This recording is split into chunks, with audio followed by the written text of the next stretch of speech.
እመኑኝ ይሄን ዲዘርት ከቀመሳችሁ በኋላ ሁሌም ነው ከቤታችሁ የማይጠፋው። በጣም የሚጣፍጥና እንዲሁም ደግሞ ለአሰራር በጣም ቀላል የሆነ ነው። ሰላም እንዴት ናችሁ? ቱዴይ አብረን የምንሰራው ለበንያን ነው። ትንሽ ሌብሏን ከፍ አድርገን አጣፍጠን ቆንጆ በሆነ መልኩ ለበንያን አብረን እንሰራለን። በመጀመሪያ ከግማሽ ሊትር ትንሽ አነስ ባለ ወተት ላይ ሄል አረኩበት። ከዛ ቀረፋ፣ ቁርንፉድ፣ ሄል አብሮ የተፈጨ ነበረኝ እሱን ትንሽ አረኩበት። ስኳር እንደ ፍላጎታችሁ፣ እኔ አንድ ሲኒ ያረኩበት።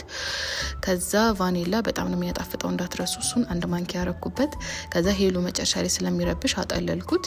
የተጠቀምኩት ፓውደር ከስተር ፓውደር እዚህ ጋር አስገብቼላችኋለሁ። እኔ 2 ከግማሽ ነው ያረኩት፣ በኋላ እንዳይጓጉልብኝ በዚህ መልኩ በጥብጬ ከፈላው ወተት ላይ አድርጌ በጥብጬ አስቀመጥኩት። ወተቱ የሚፈላ ድረስ ኦሪዮን እንደዚህ በዚህ መልኩ አረኩት። ኔስካፌ ኦሪዮ ላይ አረኩ። እኛ ቤት በጣም ስለምንወድ ነው፣ ያጣፍጣል። እናንተም እንደ ፍላጎታችሁ ማድረግ ትችላላችሁ። ከዛ ወተቴ ሲፈላ ከሰደኝ ጨምሬ፣ እጃችን ማረፍ የለበትም እዚህ ጋር አደራ።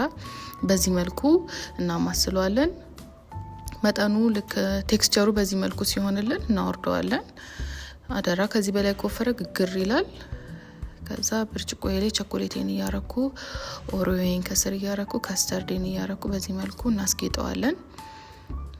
ኦሪዮ እንዳያንሰው እዚህ ጋር በጣም ነው የሚጣፍጠው። ኦሪዮ ውስጡ ላይ ሞር እንዲጣፍጥ ካራሜል አድርጌበታለሁ። የተጠቀምኩትን ካራሜል ደግሞ እዚህ ጋር አስገብቼላችኋለሁ። ከዛ ደግሞ ከላይ ከስተርዱ እናደርግበታለን። ይሁት በጣም ነው የሚያምረው። ፋይናሊ እንደ የፍላጎታችን ፍሪጅ ውስጥ አቆይተን አቀዝቅዘን እንበለዋለን። ተመችቷችኋል? ባይ